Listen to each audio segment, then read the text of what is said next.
Bonjour à tous, voici une nouvelle interview. Le héros du jour, c'est Gérard Elgasser.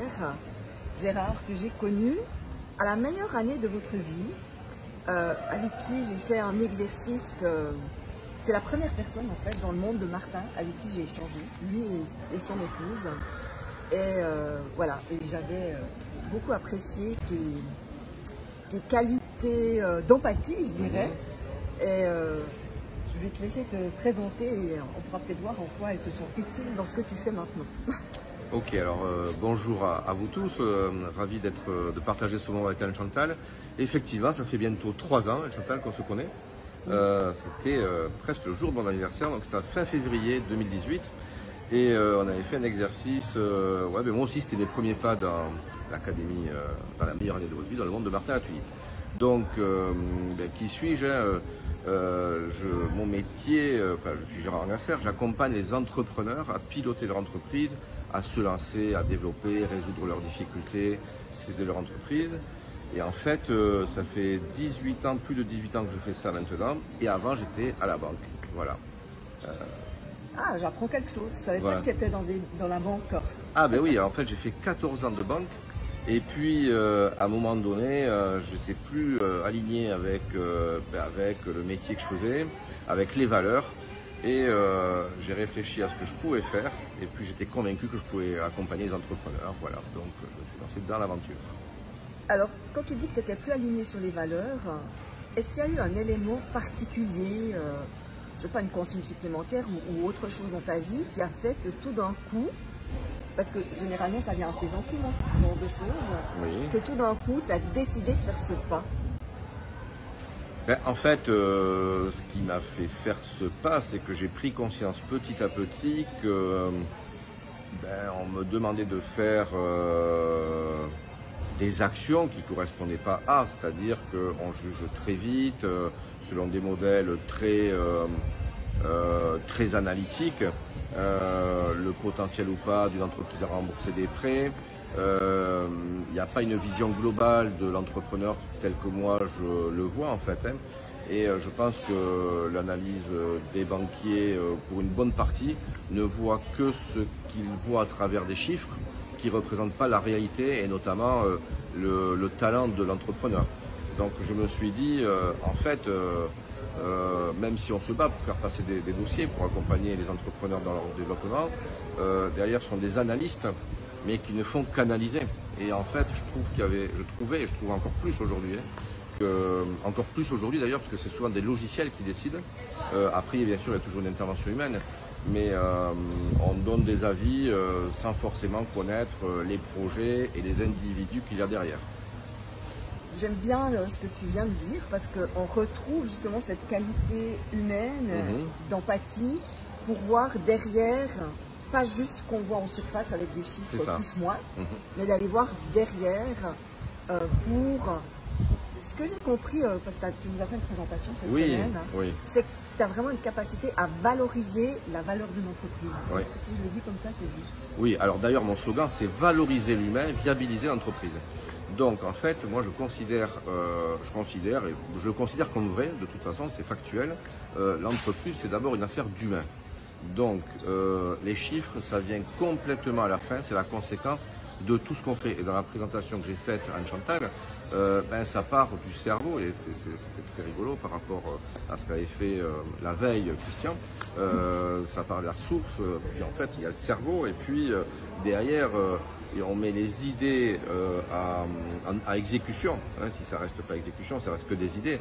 Et des idées, c'est comment mettre un système qui fonctionne avec une communication qui puisse être fluide, avec un système d'information qui puisse être fluide, avec une circulation de la monnaie qui puisse faire que tout fonctionne bien. Et au final, il y a de l'argent forcément. Il faut qu'on ait plus d'argent entrant que d'argent sortant.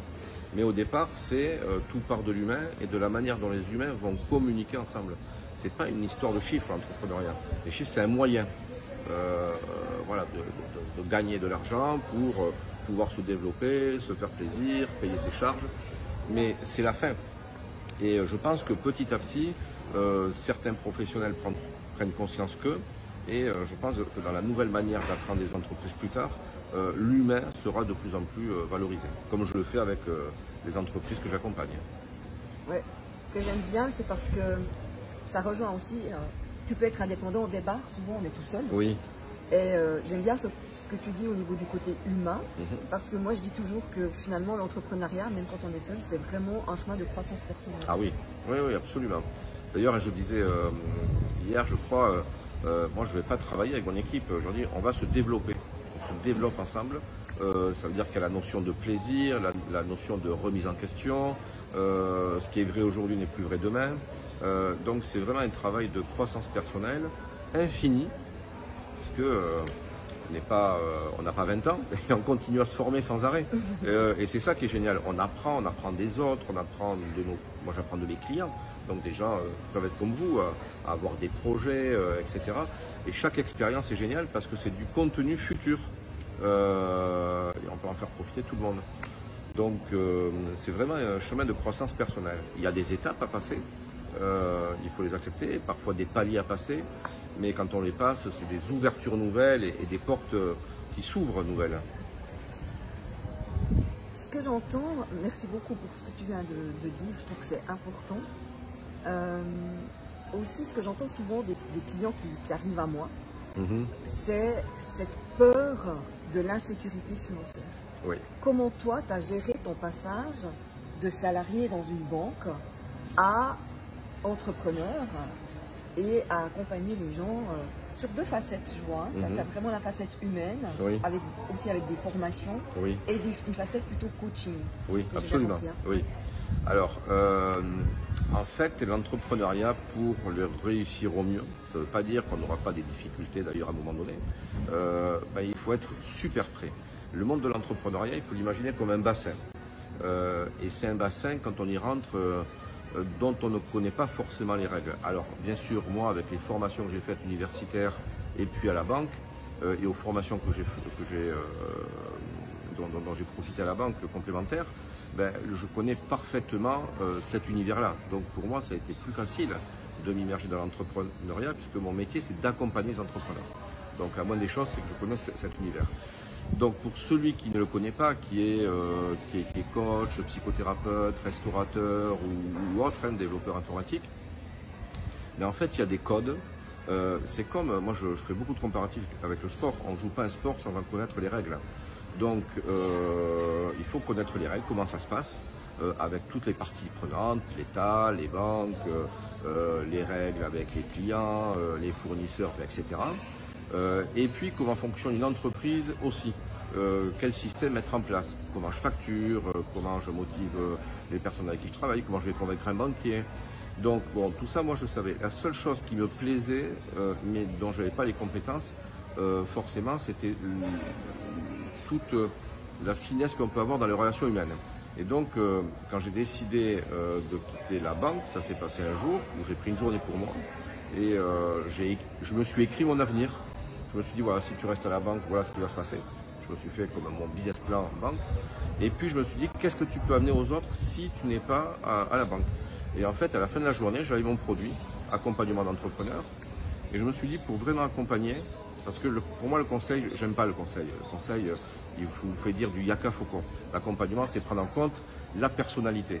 Et donc, j'ai regardé ce qui se faisait en outil d'accompagnement, en outil de coaching. Et j'ai fait des formations de PNL, d'anagramme, de vision systémique, etc., d'analyse transactionnelle. Et j'ai amené cette dimension accompagnement pour que ce soit plus impactant et respecter l'individu. Et l'accompagner pour ce qu'il est et non pas pour ce que je pense qu'il est, ce qui est différent. Et donc pendant 2 ans, je suis resté à la banque tout en me formant le week-end, le soir, j'ai fait du réseau et je me suis fait un planning extrêmement précis. C'est-à-dire, je me suis dit, pour bien se lancer, il faut pouvoir, dès que je me lance, avoir des revenus. Donc, travailler son produit, se former, faire du réseau, et puis à un moment donné, créer quand on sent qu'on a des premiers clients. Et en fait, ce qui est rigolo, c'est que faire ce travail, c'est un peu comme la loi de l'attraction. C'est-à-dire qu'à force d'y penser, à force de dire qu'on va le faire, les choses viennent. Et en fait, la dernière étape, c'est quand je m'étais dit, le dernier trimestre, alors moi je me suis lancé fin 2002, et j'ai décidé en octobre 2000 de faire tout ça. Et quand je me suis dit, allez, c'est la dernière étape, c'était le 30 septembre 2002, j'ai dit, tu peux te rendre dans le dernier trimestre de l'année, et c'est là où tu vas dire à ton employeur que tu pars. Et je l'ai fait le lendemain. Et en fait, dès qu'on dit, donc je savais que la banque c'était fini. Donc ça a été une négociation, parce qu'ils ne voulaient pas que je parte, ils voulaient que je reste un an de plus. Alors je dis non, c'est fini pour moi, etc. Donc on est tombé d'accord. Et j'en souviendrai toujours, pour moi c'est un moment incroyable, quand je suis sorti du siège de la banque, j'ai eu l'impression d'avoir des ailes, que j'étais déchaîné. En fait, déchaîné, j'avais des chaînes, déchaînées à partir dans tous les sens. Et j'ai eu un sentiment de liberté, de légèreté extraordinaire. Et 15 jours après, j'avais mon premier client. Il est venu à moi sans que j'aille le chercher. Et les choses s'enchaînent. Donc voilà, après il faut faire confiance au système. Et surtout, j'ai fait attention à qui je parlais du projet. Parce qu'autour de vous, vous pouvez avoir des gens très bienveillants, mais qui vont faire des projections sur ce qu'ils croient être l'entrepreneuriat. Et j'ai eu des phrases du type « fais attention, de quoi tu vas manger, c'est la catastrophe, tu vas être indépendant », vous savez, leurs croyances. Donc j'ai vraiment fait attention à qui j'en parlais pour rester focus. Voilà, Chantal, si je fais un résumé de comment j'ai fait. Oui, alors en tout cas j'entends qu'il y a plusieurs choses. C'est déjà, tu as vraiment regardé, tu t'es projeté dans un avenir en restant salarié, oui. Et tu t'es projeté dans un avenir avec ton idée d'entrepreneuriat. C'est ça. Donc et là pour toi, visiblement, il y avait beaucoup plus en tout cas de projection, d'épanouissement dans l'entrepreneuriat. Oui. Et tu as construit quelque chose comme un ninja. Hein. Oui. Oui, oui. Vraiment très, parce que moi je suis partie en free life, donc très structuré, très certainement qui vient aussi de comme tu l'as dit, de ta formation. Oui. Après, on n'a pas forcément tout ça derrière soi. Mais en tout cas, et tu as fait le passage au moment où tu avais cette sécurité que tu allais avoir des clients. C'est comme si tu avais préparé le terrain, oui. Que pour lâcher d'un côté, tu avais déjà des choses en plan. Hein, Alors oui, alors après, en fait, j'ai fait énormément de sport jeune et de compétition, et on sait qu'il faut être patient et qu'il faut faire confiance au process qu'on se donne. Donc on sait que ça ne va pas arriver de suite, donc il faut se donner du temps. Par contre, aller droit, écouter des avis impactants, intéressants. Et puis je me suis dit, en fait, ce que tu vas faire, tu vas aussi, si tu n'es pas capable de faire ça, tu ne pourras pas accompagner des entrepreneurs. Donc tu vas montrer ta story, tu vas te créer une story, voilà. Et puis tu t'appuieras dessus pour démontrer que s'ils font comme toi, ça marche. Si bien que j'ai eu un lancement très fort, en fait, hein, puisqu'au bout de 6 mois, je gagnais plus qu'à la banque. Et puis après, voilà. Et puis comme tous les entrepreneurs, à un moment donné, on peut avoir des moments de difficulté, mais c'est la vie aussi. Mais surtout, je crois que le travail qu'il faut faire aussi, c'est à quoi on sert sur Terre, en fait. C'est-à-dire qu'on revient toujours là, parce qu'à partir du moment où j'ai changé de métier, j'ai plus eu l'impression de travailler. Je n'ai plus l'impression de travailler, même si je passe 2 fois plus de temps, mais c'est du plaisir, parce que j'accompagne, je me nourris des réussites de mes clients, et puis je me nourris des échanges que je vais transformer en contenu. Donc quand on est dans sa mission de vie, c'est fluide, on est dans le flow. Et comment tu l'as trouvé? Ça m'intéresse, parce que ça semble être une évidence pour toi. Oui. Alors est-ce que quelque part ça a toujours été là, mais comment ça a émergé? Ce côté à vouloir aider les entrepreneurs en l'occurrence, moi depuis petit, c'est vrai que j'étais un peu... alors j'avais toujours une position plus ou moins de leader où j'étais, et puis j'aimais bien aider les gens alors les gamins à l'époque, mes amis, hein, je leur disais mais si tu vas y arriver, etc. Donc j'étais un peu un booster pour les gens qui étaient autour de moi. J'ai donné des cours de maths à des enfants très vite, mais je travaillais plus sur le côté motivation que sur le côté technique maths, en fait. Donc c'est peut-être ancré, enfin j'ai jamais eu trop de difficultés pour ça. Et quand j'étais à la banque, je trouvais injuste de voir tous ces talents d'entrepreneurs, des gens qui se lançaient, et qui en fait, parce qu'on leur donnait pas les clés, se plantaient, dormaient pas de la nuit, n'avaient pas de trésorerie, etc. Donc voilà, et puis peut-être que ça vient aussi de plus loin où mes parents qui avaient un gros potentiel, un jour j'ai dit, j'avais 15 ans, je disais à mon père, en fait j'aurais dû être plus vieux que toi pour te donner les clés, parce que mon père a un potentiel de fou, hein, il a bien vécu, il n'y a pas de souci, mais il aurait pu aller plus loin encore. Et voilà, donc c'est des choses qui m'ont, qui sont venues à moi, et voilà, c'est venu naturellement en fait. Mais quand on parle, ce talent, tu l'avais dès le départ. Et quelque part, c'est comme si, parce que tu avais pu, comment dire ça, parce que tu as vu de la souffrance, oui, que tu as eu envie d'aller réparer quelque chose. Ah oui, exactement. Ouais. Exactement. Et alors, ça va même plus loin que ça, parce que j'ai compris des choses. Hein. Figurez-vous que 16 ans après le lancement, j'ai eu de très très grosses difficultés dans mon business. Je travaille avec mon épouse et on a dû tout recommencer à zéro. Et en fait, j'ai cherché dans la généalogie, etc. Et j'ai vu que j'avais une filière grands-parents, arrière-grands-parents, arrière-arrière-grands-parents, où systématiquement à la cinquantaine, c'est des gens qui faisaient faillite. Et moi, je m'étais retrouvé presque pour des erreurs d'appréciation d'humains qui étaient dans mon équipe, que j'ai failli faire pareil. Et je me suis dit, tu seras celui qui va arrêter ça dans la généalogie. Donc ça m'a donné aussi une motivation supplémentaire. Et en fait, comme je me suis lancé, je me suis relancé là, en couple avec mon épouse. Et on s'est dit, on va faire une autre story de ceux qui rebondissent. Et on a trouvé une motivation justement pour montrer, en plus en pleine période début Covid et tout, voilà, enfin nous on avait fait notre crise, nous c'était un an avant le Covid. Et en fait, c'est toujours avoir ce mindset où se dire, il n'y a pas de fatalité. S'il y a un problème, c'est important ce que je dis là, s'il y a un problème, il vient de nous, parce qu'on ne voit pas certaines choses, encore une fois, ce n'est pas les chiffres, parce que les chiffres allaient bien, mais à un moment donné, on peut avoir un virus dans l'entreprise, et si on ne le voit pas à temps, ça viralise beaucoup de choses, et derrière, c'est se dire, en fait, ok, c'est bon, nous on a un cerveau, on a pris conscience de ce qui s'est passé, et on se relance, voilà, donc... Comment vous avez géré, parce que quand même tu avais une entreprise florissante, oui. Et quand tout d'un coup ça descend, j'ai pu comprendre assez rapidement. Ah oui, très vite. Très vite, comment tu arrives à mobiliser les ressources, tu vois? Parce que moi ce que je vois souvent, alors tu as dit quelque chose qui me paraît essentiel, ça vient de nous. Oui. Donc au lieu d'aller voir l'extérieur, de dire c'est les banques, c'est la conjoncture, c'est mon employé. C'est ça. Vous êtes vraiment revenu à vous, mais qu'est-ce qui te permet de faire ça? Parce que moi, ce que j'observe quand même beaucoup, c'est une forme de victimisation.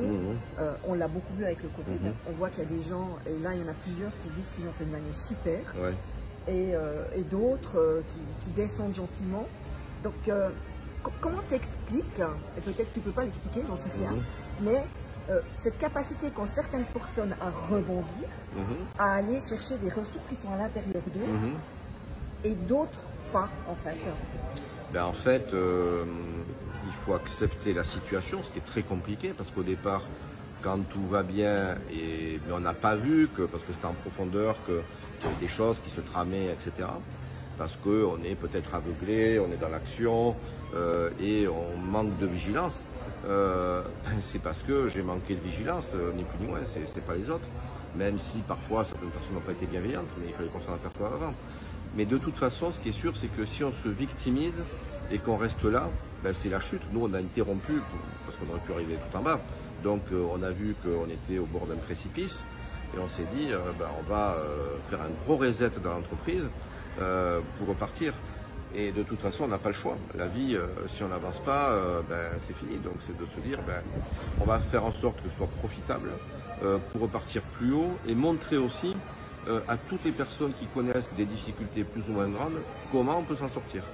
Voilà, déjà c'était pour nous, c'était un challenge, c'était un défi, et puis on s'est dit c'est pas possible de mettre notre famille dans la difficulté, parce qu'on récupère notre maison, tout ce qu'on a construit, etc. Donc à un moment donné, ok, on accepte, on regarde où ça a péché, on prend nos responsabilités, on en prend conscience, on accepte, on prend nos responsabilités. Et puis ensuite, on fait un plan d'action en essayant de gommer, en gommant tout ce qui a été néfaste pour nous. Parce qu'en fait, on peut être aveuglé. En fait, c'est souvent quand tout va très bien qu'on peut être aveuglé par et s'empêcher de voir ce qui ne va pas. Vous savez, c'est comme en sport. les équipes qui sont championnes du monde, de France, de Suisse, etc., ou le sportif qui est champion, dans l'euphorie, il peut prendre des décisions qui sont pas bonnes. Et moi, j'ai pris certaines décisions en 2016, au moment où on allait se marier, en même temps qu'un mariage avec Laetitia, que tu connais, on était ensemble depuis, on était depuis 7 ans ensemble, et puis tout va bien, la boîte, on évolue, on se marie, et j'ai pris des décisions fortes pendant cette euphorie. Et prendre des décisions sous le coup de l'émotion, qu'elles soient de la peur, de l'anxiété ou de la joie, ben, on ne voit pas tout en fait. Et donc la source, vraiment la racine des difficultés, c'est des décisions que j'ai prises dans un moment d'euphorie. Parce que tout est beau, rien ne nous résiste, et on y va. Je trouve très intéressant ce que tu amènes, parce que cette notion qu'on peut prendre des mauvaises décisions dans l'euphorie, dans la joie, hein, parce que comme si... tout est beau, ouais. Et on ne voit pas les signaux faibles. Ouais, c'est ça. Ce qui est logique, hein, puisqu'au niveau cerveau, quand on est dans l'émotionnel, on sait qu'on n'arrive pas à prendre les bonnes décisions, mais souvent on parle des émotions plutôt inconfortables. On ne pense pas que les émotions très confortables peuvent aussi nous couper de notre cerveau, du néocortex, là, celui qui réfléchit, quoi. C'est ça. C'est très intéressant ce que tu as dit. Et c'est pour ça qu'aujourd'hui, d'ailleurs, quand je fais des présentations sur le système des entreprises, je parle de la communication interpersonnelle, des flux d'informations, c'est pas que les chiffres en fait, hein, un peu ce que j'ai montré l'autre jour. Voilà, c'est vraiment ce système, et ça, pour voir vraiment où ça peut gripper, rentrer dans le système de communication de l'entreprise, dans l'équipe, avec les partenaires, etc., de manière à toujours avoir ce système de fluidification. Et c'est vrai qu'avec le recul, il y avait certaines choses qui grippaient que je ne voyais pas. Voilà. Tu m'as aussi dit quelque chose que je trouve important, c'est que vous vous êtes arrêté. Et je crois que ça, c'est quelque chose qui est important, c'est que pour digérer la déception, enfin ce qui est en train d'arriver, et pour pouvoir rebondir, il y a ce moment un peu d'arrêt, parce que tu nous as partagé que vous êtes carrément parti ouvert avec oui, absolument. Bon, déjà, il fallait en urgence nettoyer l'entreprise, donc il faut accepter de couper les choses, quitte à ce que ça fasse très mal. Et puis, on a reconstruit. Et après, on s'est mis des rituels, alors à deux, hein, mais je l'aurais fait si j'avais été seul, mais à deux parce qu'on travaille ensemble avec Laetitia, se dire tous les 2 mois, on part 5 jours. Et on se met au vert pendant ces 5 jours, on se donne du temps pour nous, mais on réfléchit aussi au sens de la vie, et puis un petit peu de contenu aussi. Mais, et c'est vrai qu'on l'a fait 3 fois jusqu'à ce qu'on soit obligé de s'arrêter avec le Covid. Et c'est vrai que ça fait un bien, on a besoin de se ressourcer. Et l'entrepreneur, moi je le dis, je disais avant ce qui m'est arrivé, hein, mais il y a une obligation à s'occuper de soi. Et s'occuper de soi, c'est se faire plaisir aux gens qu'on aime, passer du temps avec ses enfants, sa femme, ses amis, et puis des moments d'isolement personnel. C'est fondamental, sinon on va au burn-out à un moment donné. Ouais, et on en voit beaucoup. Hein. Oui, on en voit beaucoup. Chez les salariés aussi, parce que moi j'ai beaucoup de salariés qui ont passé par un burn-out qui arrivent chez moi. C'est ça. C'est ça. Et souvent parce que la vie de salariat, à un moment donné, ne correspond plus à sa mission de vie.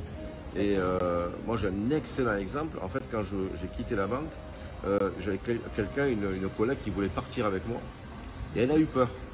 Elle a eu peur de l'entrepreneuriat. Donc, je suis parti seul. Et en fait, 10 ans après, elle a fait un énorme burn-out. Mais énorme, hein, c'est-à-dire que quelqu'un d'une intelligence incroyable, d'un dynamisme incroyable, c'était devenu une loque. Bon, elle a mis 2 ans à s'en remettre, mais c'est plus tout à fait la même personne d'ailleurs. Voilà, mais donc parfois, en pensant à soi, on peut se dire je suis plus fait pour ça, je continue, je suis malade. Moi, je savais que si je continuais, à un moment donné, j'aurais plus de motivation, j'aurais plus de... Peut-être que j'aurais été malade, j'en sais rien. Mais en tout cas, voilà, ma vie, en tout cas intellectuellement et spirituellement, j'aurais été coupé de quelque chose. Ouais. Avec des regrets. Et avec des regrets. Ouais. Alors, en plus, aujourd'hui, en tout cas en France, alors je ne sais pas forcément comment c'est dans d'autres pays, mais en France, on peut négocier des ruptures conventionnelles, il y a le chômage qui fait que pendant 2 ans, on peut toucher des revenus, créer sa boîte. moi à l'époque, j'avais rien, donc j'ai démissionné, je suis parti. Voilà, il ne voulait pas me licencier, j'avais tenté, mais, mais il ne voulait pas me licencier. Donc je suis parti, j'ai dit au revoir, et puis je me suis dit, voilà, tu as ton destin en main, fais ton chemin, et puis tu verras où ça te mène. Ok, merci Gérard, on va arriver au bout de cette interview, super intéressante, très différente de celle que j'ai faite jusqu'à présent, parce que tu as une vision de l'entreprise beaucoup plus globale, beaucoup plus... parce que souvent les gens quand ils partent tout seuls, ils passent souvent par l'indépendance. Je ne sais pas comment vous appelez ça en France, avant d'avoir vraiment une entreprise avec des salariés. Ben, c'est ce que j'ai fait, je suis parti tout seul. Et j'ai eu un salarié au bout de 2 ans, et puis 3, puis 4, voilà. Ouais, mais tu as cette vision systémique, tu vois, qui n'a pas été apportée par d'autres personnes. Voilà. Si tu devais donner un conseil, une chose à quelqu'un qui est, tu sais, dans ce mouvement, moi j'appelle ça le mouvement yo-yo. Je crois que c'est le syndrome. Cette nuit, je me suis dit, je vais l'appeler le syndrome du yo-yo. Parce que c'est le yo-yo qui monte, qui descend, qui monte, qui descend. Et qui finalement s'arrive à ne plus bouger. Et je vois beaucoup de gens qui veulent changer. Il y a un jour où l'élan est là, puis après un an parce qu'il y a plein de peurs qui remontent. Qu'est-ce que tu leur donnerais comme pardon, qu'est-ce que tu leur donnerais comme conseil? Peut-être si tu devais sortir une chose la plus importante qui toi t'a aidé ou qui aide les personnes que tu accompagnes. Ben, en fait, moi ce qui m'a aidé et ce que je fais systématiquement quand j'accompagne un entrepreneur, qu'il se lance ou qu'il se soit lancé depuis un certain temps, je reviens à sa mission de vie. Voilà, quelle est la mission et en quoi je veux contribuer aux autres. Si on n'est pas aligné avec ça, à un moment donné, il y aura une distorsion dans le business, il y aura un décalage. L'alignement, c'est l'entreprise alignée avec soi-même, en fait. Et donc, chacun, c'est pour ça que je dis, tout le monde est différent. Donc, regardez quelle est votre différence, qu'est-ce que vous pouvez amener aux autres, pourquoi ils paieraient. Et une autre question que je pose à tout le monde, c'est qu'est-ce que les gens manquent à ne pas vous connaître. On dit souvent aux gens, toi tu gagnes à être connu. Donc pensez à toutes ces personnes qui ne vous connaissent pas, à qui vous manquez. Posez-vous la question et écrivez. Voilà. Eh bien, merci beaucoup, c'est d'une clarté. Voilà. Avec les questions, je les mettrai sur dans le descriptif de la vidéo parce que je trouve que c'est très intéressant. Merci beaucoup Gérard. Eh bien, écoute, c'était avec un très grand plaisir, Chantal.